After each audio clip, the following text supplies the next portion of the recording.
Welcome to the First Crack Preview, Finals Edition, brought to you by KFC. Semi-final time kicks off tomorrow night in Adelaide. The Crows and the Hawks, and Saturday night is the Q Clash, Brisbane and Gold Coast. As I bring in David King, Leigh, Montagna. Semi-final time, we're excited, boys? Yeah, absolutely. Can't wait. Looking forward to it. I'm not sure which game's going to be better, Dicko. We're heading up to Brisbane, but have the Crows got one more shot in them, or are they shot, is the big question. Yeah, well, it's going to be a massive question. So as we take a look at the ins and outs, so Kel Shadir goes out, Mitch Lewis comes in, and then Rochelle comes in for Bond. Joey, you're nodding your head, so... Well, they've rolled the dice, and they probably have to. I think Kingy's been big on it. They just need a little bit more X factor and a point of difference in the forward half. Bond goes out, which says to me Michael Laney will just go into that back 6 or 7 as a permanent and lock down on one of those dangerous Hawk smalls. And Rochelle, it'd be interesting to see whether he's the sub or whether they just throw him in there right from the start. What would you do? I'd probably make him the sub. Right. And just see if he can give a spark when they need it in the third quarter. But we obviously don't know how fit he is and how prepared he is to play. Yep, and we talk about Brisbane. So the big O, McInerney, comes in, and Bruce Reville. So as we look at it right now, so Lockie Neal goes out with the calf and Sam Day omitted. So had to make 2 changes and significant. Well, Neal's the big one, isn't it? Yep. And how do you then readjust? I mean, they've got a stack of midfielders and then a few wild cards. How aggressive do you want to get? How much do you want to rob Peter to pay Paul in terms of bringing one of those forwards up? Joey, they are well stacked, but are they able to get the job done against what the boys of Champion Data have been calling the Ram Run? Yeah, I know, and they are flying. We know how good the midfield is. So the question for Chris Fagan, does he put more of a Bailey, who's been in there in recent weeks, a bit more in there, or a Rayner? Or does he go the other way and maybe goes with some defensive bodies? Does Jared Berry go in and tag, or do they try and clamp down on the boys that are running right for the Gold Coast Suns? So we'll have to wait and see. And the Gold Coast Suns unchanged, so they're riding the Lightning off that great win in Perth last week. David King, your first crack, and it's all about prelim integrity. Yeah, it is, and we're getting towards preliminary final weekend, and said for a long time, if it doesn't stand up prelim weekend, what are you doing? What are you gearing towards? Because that's when it gets serious, and that's where everything is brought to bear, whether you've set up the right way or whether you're in good enough form. It gets to crunch time at that point of the year. So when we get to finals, there's no easy ball. So you lose a lot of your switching, you lose a lot of your lateral ball, and you pretty much are forced to go to contest in finals more than the home and away season. So I'm looking at the long down the line kicks. Once you've been stopped in terms of being able to move the ball, and we know what that looks like. It looks like this. We saw this about 70 times on the weekend, where there are no easy outs and you have to just take territory, hope for a contest. These 3 plays, and we talked a lot about Dempsey and the Geelong working one side of the ground or the other, not really the corridor. So you can see here, win 1 contest, go forward. Win 2 contests, take the next one, trust the next contest. Yes, it's 3v3, but they're driving it in quick. And then you've got the slider creating the outnumber and giving you an opportunity to score. Geelong scored twice from their counter punches long down the line, and that was from 11 opportunities. That's how they get their outnumber. We've talked a lot about that. They don't necessarily engage in the shorter zoning players. They're looking to get out the back and get through quickly. So this is the second of their scores. We know why they do it, and this is why they are built for finals, and they're able to put speed on the game really quickly from this type of contest long down the line. So often it's considered a defensive mechanism to just, OK, be safe, this sort of ball here, at worst get a stoppage, set up behind the ball and don't bleed. There's an extra number there for the Suns, and then they're good enough to get the ball from inside out. But you still got to win contest. You still got to do a lot right in the honesty phase. Face-to-face with your opponent. Here, got to win another contest. And you know what? It's bubbling around, and you still got to be pretty good to score. So as we said, 3 out of 70 opportunities last weekend were scores created from those 70 long down the lines. Of the 6 teams that were put on up now, they had 52 opportunities and did not score. So you get disarmed in finals, Joey, and I just think that if you can't win contest long down the line, it's a tough game. Now, there's another component to this, which we'll get to in a minute. So there's the 6 teams that didn't score on that initial drive. So then it went into chaos or it went into stoppage. So they can still compete in that, and we'll talk about that in a moment. These are the 2 teams that were able to get through. Geelong a couple of times, which is a real bonus. Well, they're 2 bonus scores. Suns, that's a bonus score. When you win by a point, that's an unbelievable asset. So the second component to it is to be next to score. So if you're comfortable to go long down the line and not bleed. So you're set up. And let's look at the games from last weekend. Look at Collingwood. This is why they're happy to play that long, slow, wide game. By design. 70% of those 16 opportunities, they are next to score. That's the gap in the game. Adelaide, we've talked about they're not scoring from their back half. This is a part of that. They're not necessarily winning contests. They've got the tools, but they don't really seem to have the speed at ground level or the hardness last weekend to cope. So that's a serious gap in the game right there. Next to score, Hawthorn. Look at that. This was a shootout last week. So there wasn't a lot of held ball and slow ball long down the line. So maybe this wasn't as much of a factor as it was in the other games. But 80%, if they go at somewhere like, close to that tomorrow night, they win. Yep. Simple as that. So that's not really a finals game for me, the way that game mapped out. It was more of a skill execution. Here, same sort of thing. Now, Fremantle like this game. So if they're going at 33% next to score, they're in real trouble because that's one of their modes. The Gold Coast, well, we know with Damien Harbord-led teams are happy with that ball to be in chaos after that initial opportunity, and they went at 50-50. So that's not outrageous, but still pretty strong.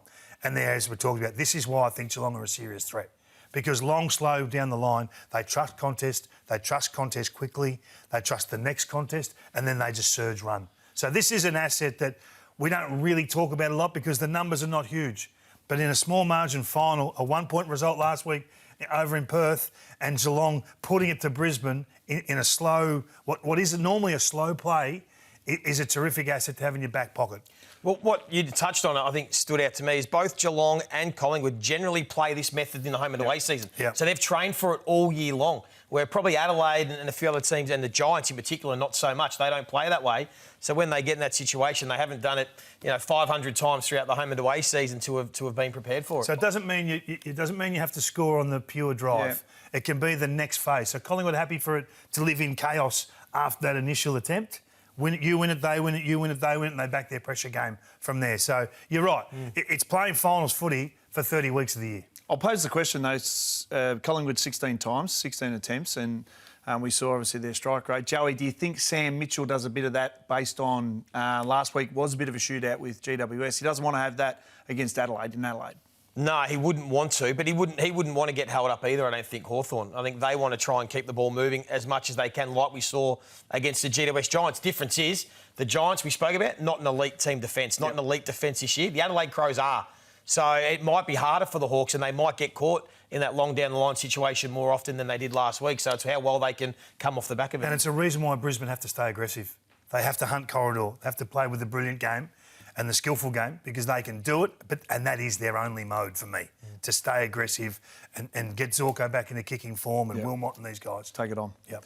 Joey, your first crack, Suns' stingy defence. They're that tight down there, they squeak. Yeah, well, they are at the moment, and we know premierships are won off the back of your defence, and I just think it's worth highlighting.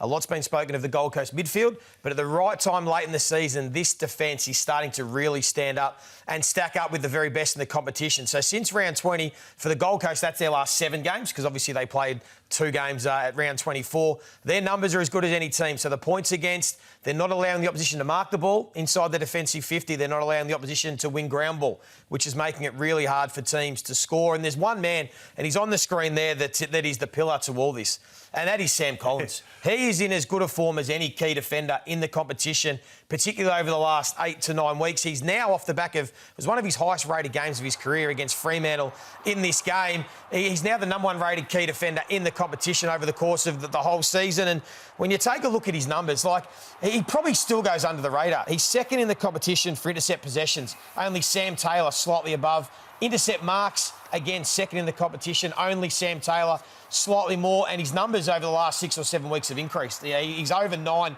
intercepts a game. And it's just going to be interesting for the Brisbane Lions, who we'll get to in a moment, if they can work around Sam Collins. When everyone talks about going to work around Harris Andrews, I think Brisbane have to go and find a way to get around Sam Collins, because at the moment, and we'll get to the Brisbane Lions, they are struggling with their efficiency inside forward 50, because when you take a look at their numbers in that same period of time since round 20, they're 10th for scoring, 11th for scores per entry, they're 16th for marks. They're only averaging 6 marks a game inside their forward 50, and they're 12th for ground ball. So for Brisbane, how can they be more efficient and how can they try and crack through this Gold Coast stingy defence? Because if we take a look at some of the vision from the Geelong game, and we've all seen it, when it was forced into high balls and slow plays, they don't have many winners at the moment. Kai Lohmann, we know, has had a rough year with injury and been in and out of form. Charlie Cameron's really struggling. We know the Talls aren't getting it done. That's why they've brought the 2 ruckmen in for this week. And Logan Morris, a lot is going to fall on his shoulders. But if he gets the Sam Collins matchup, it's going to be tough for a young man to shoulder the load in that forward line. His last 2 weeks, 1 goal and 6 disposals, and 1 goal and 6 disposals. So they, for me, like you just touched on, Kingy, I think have to play that pure footy from ball movement at half-back, because they have to try and work out a way to get through this Gold Coast defensive 50 and Sam Collins, and it's going to be off the back of what we've seen all year. But can they get this opportunity enough in finals? Because we know it is much harder. And early in the game, they only had limited opportunities against the Cats, but when they got through early, they scored, and then it dried up, and it was a real challenge for them. So it's going to be interesting to see whether Brisbane forwards can find enough firepower to knock off this Gold Coast team. Yeah, well, an unhealthy forward line, that was HBF, health is your best friend. So great to look at, Joey, because we're going to have to see the Smalls stand up on Saturday night in that Q clash. Kingy, let's turn our attention to the Q clash, and with another crack, Noah Anderson. Don't get beat by what you know. Yeah, and I think this guy, we talk a lot about the two of them. I want to talk specifically about how they do it, how Noah Anderson does it, and the amount of times he'll put his opponent into a twist or into a move where he'll finish chest out, facing his goals out of stoppage. A twist here and Sarong. He knows where that ball's going. It's just enough to cost him half a step, and then after that, it's all over. So the amount of times he does this is quite frightening. Now, this guy's a star. We understand what he is. 32 disposals, 11 score involvements last week, a dip against Port Adelaide when he was shut down. Look at that. Little strip in and then chest out, as soon as he's finished. Look at him facing front, ready to go. So you've got to have clamps on him at all times. So I'm suggesting you dedicate someone to him. Look at this. If Young's just spectating for a moment there, it's over. It's over because he's such a good hunter at ground level. If it's not Raul, it's him. But again, always finishing 2 steps forward of the pack. Chest out, gone, all over. That's the wrong again. So there are little luxuries. If you give him, you pay a heavy price. 11 scoring involvements last week, 4 the week before when he was clamped, and 8 before that. If he finishes with 10 plus this week, they win. Oh, they're gone. All their damage is at stoppage. I think they've got to sacrifice a wingman, the Brisbane Lions. And I'm suggesting someone who plays like a natural halfback flanker. Now, for me, that's Darcy Wilmot. The Ashcroft boys can't defend for their lives, and I think that you get a few luxuries, not so much against Dunkley, but about the extras that come in, whether that's a Bailey or a McCluggage or even a Rayner. Yep. So I think you've got to dedicate a spy role, sacrifice a wing, and just have him waiting to see if it's Raul or Anderson stepping forward. Because if those two light up, this is over. There's no way they're going to allow that to happen on Saturday night. Most good clubs say, oh, no, we're going to back our system. As soon as you hear the words, we're going to trust our system, get nervous. Because it means Raul and Anderson are going to have a field day. Well, they've beaten most of them, and they dominated them only a few weeks ago, the Brisbane midfield. So you'd think Chris Fagan would have to have a different plan to what he went with 6 weeks ago when they smashed him in there. Joey, another crack for you. It's not the Harlem Globetrotters, the Slingshotters. Amon and Impey for the Hawks. Yeah, well, we take a look at this Hawthorn Adelaide game. We just touched on the Hawks ball movement and what they want to try and achieve. I just thought it's worth highlighting how important these guys are, because they're probably another 2 names that, when you think of the best halfbacks in the competition, probably don't get the recognition they deserve. But since the Hawks have been, hot in the back half of the year since round 14, their numbers are stacking up. So that's their disposals. Those total metres gained are in the competition, and metres gained per disposals. The score involvements are all defenders. Of all defenders in the competition, Impey's inside the top 10, Carl Amon just outside the top 10. And they have a significant role in what the Hawks want to do, Dicko. And you'd know this as well as anybody, because they are a team that very quickly like to get the ball from out of their back half and try and get it into their forward half. And these guys just continually show up. They just work often running past the handball receiver.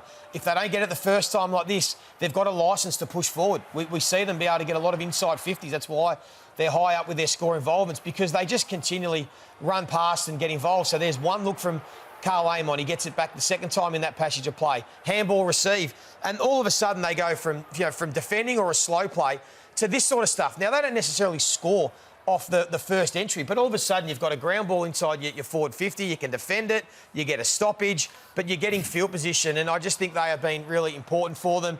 And they're going to have a huge role to play against an Adelaide team defence that is better than the Giants. There's no doubt about that. They have been a strong team defence all year. But these guys are valuable and crucial for what they want to do. Yeah, he's almost Amon's the Suckling of their premiership little run. He can just hit a kick left, right, any which way. So he's the chaos kick, and then Jars has been incredible at breaking those lines. Are you locking one away? I don't. Are you taking the risk on that? I think Adelaide will, again, probably just take the risk on it, but I wouldn't be surprised if a Neil Bullen or Keys have that defensive mindset, like they tried to with Josh Dacos a bit last week, but you've certainly got to make sure you don't allow them to get their metres gain and turn what should be a held play and force a long down the line into a fast play where all of a sudden they're inside their forward 50. So got to keep an eye on them. Absolutely. David King, another key player for Adelaide, and he's the captain. Our sound effects guy's gone, so over to you. You said This is your captain speaking. You've all heard it. You've all heard it. You've all been you're in the exit row normally when you hear this. I'm looking at Jordan Dawson, and I think that this guy needs to take responsibility for John Newcombe, who's the one guy from the Hawks who can separate this game. Yep. Now, outside of that, I think they're evenly matched. But Newcombe last time ripped them to shreds. And he didn't... It was just when he was against Will Day and others, the captain. This is against Saligo and Peatling and Berry and these guys. So he had a field day. He had 9 clearances, 11 contested possessions. Last week he had 12 clearances. So this is the guy you got to worry about. They were just too small. They just can't cope with his size and his ability to shrug, tackle and step through.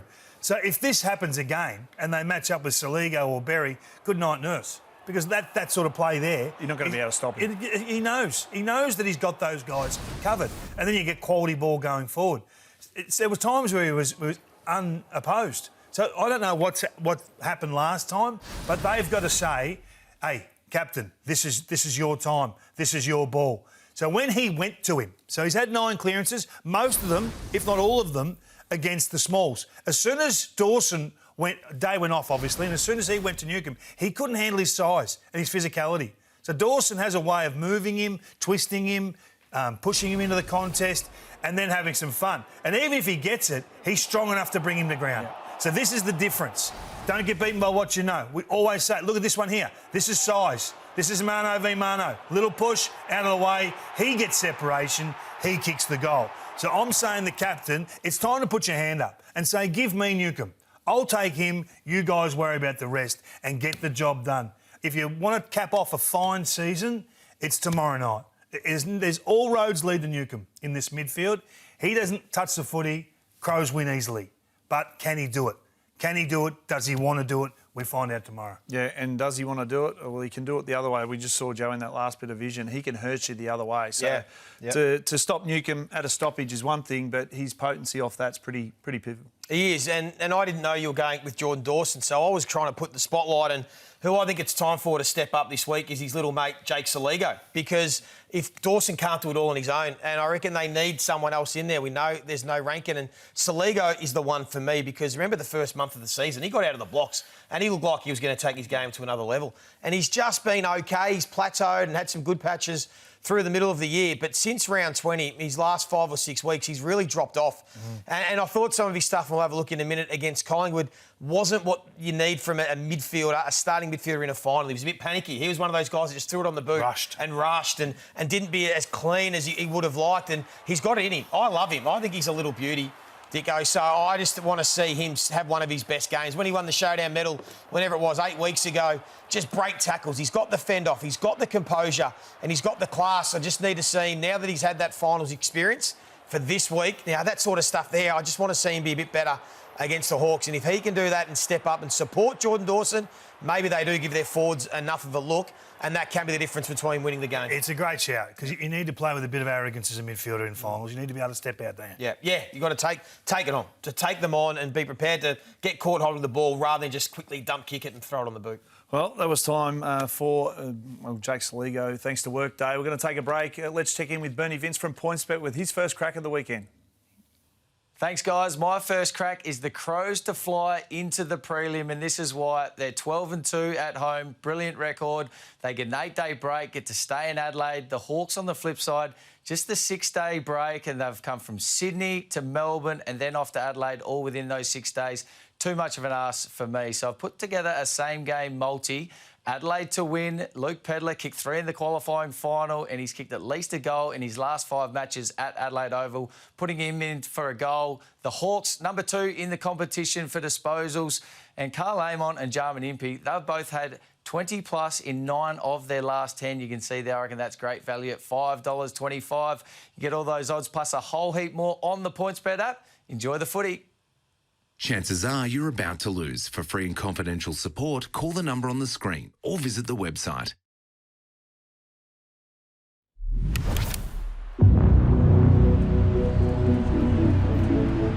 $6:30 Super Saturday.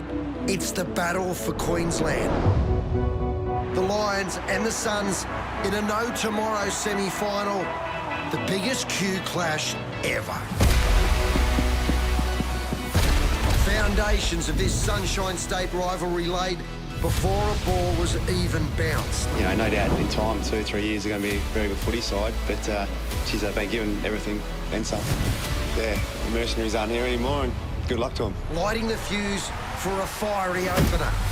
A Gabba boil-over to stamp Gold Coast's arrival. The Gold Coast Suns have won the clash. They've been boxing on ever since, not least these two, Dane Zorko and Took Miller. 2 blokes that don't exchange Christmas cards. The embodiment of this simmering rivalry. Reasonable to say they don't like each other. Now Took and his sons, after years of being pushed around by Big Brother, can finally smell blood. How good would it be to go head-to-head in a Q clash, try to send them out in straight sets? I was very much looking forward to that. Oh, that's a big call, mate. The wounded reigning premiers suddenly vulnerable. Down, but not out. Up against the Suns, inspired by their history-making trip west. And what about Dave Swallow? What a freaking legend. He goes long! Swallow! And we've got Q Clash next week. Whoa! We're with you, Mrs. Rao.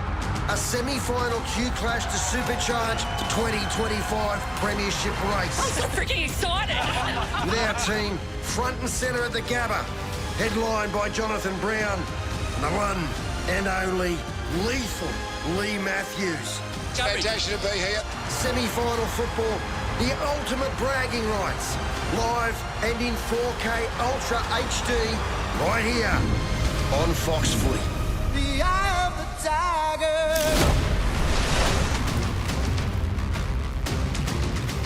The biggest Q clash in their history, 6:30 Saturday night, second semi-final. I'm with you, Mrs. Rao. How good was she? That's going to be. That's so exciting. I can't wait. I'm still tossing and turning who I tip. I think I've lent on Brisbane. I think in the end, Brisbane, I just trust that every time they've been challenged, they've found a way to bounce back. Well, Joey, while we're on finals, let's talk about Essendon and Zach Merrett. He wants to play finals. He's made that clear, and there's been a lot of talk about will he stay at Essendon, will he go? Where do you sit?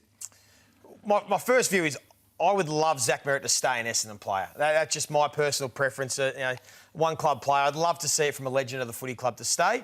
But it's alarming that obviously he's in a situation like a few of his teammates like Ridley and Draper and Laverde that they're all thinking about getting out. So to me, there's obviously got to be some underlying issues for your captain to want to explore another club, another opportunity. It's a worry for what's happening in at the footy club, and it's going to be massive decisions for the football club.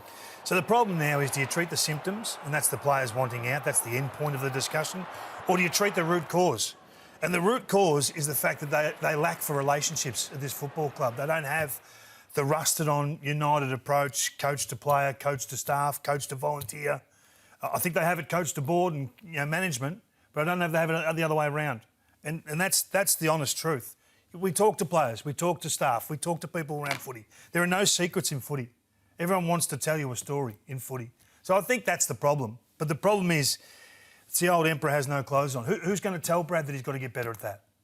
Who's prepared to have that honest conversation that there are holes and gaps in our culture because we're not absolutely together. We're not absolutely rusted on. It's been that way for a little while. Now, people say you go hard at Brad. These are the facts. So I think we have to just be honest enough to say, if they are having these meaningful conversations and honest chats, we wouldn't be here. we really wouldn't be here. You're talking about a captain of a club, Joey. You know, everything goes through the captain. Yeah, they should be having those conversations all year long throughout the season. So there shouldn't be any shocks at this stage of the year, really. So the plan and the strategy, and we know, we've heard it from Brad and we've heard it from the President, they've all signed in alignment of 2026 to say this is where we're going. Is it now that the senior players are going, well, I'm not happy with that strategy, or I'm not believing that strategy?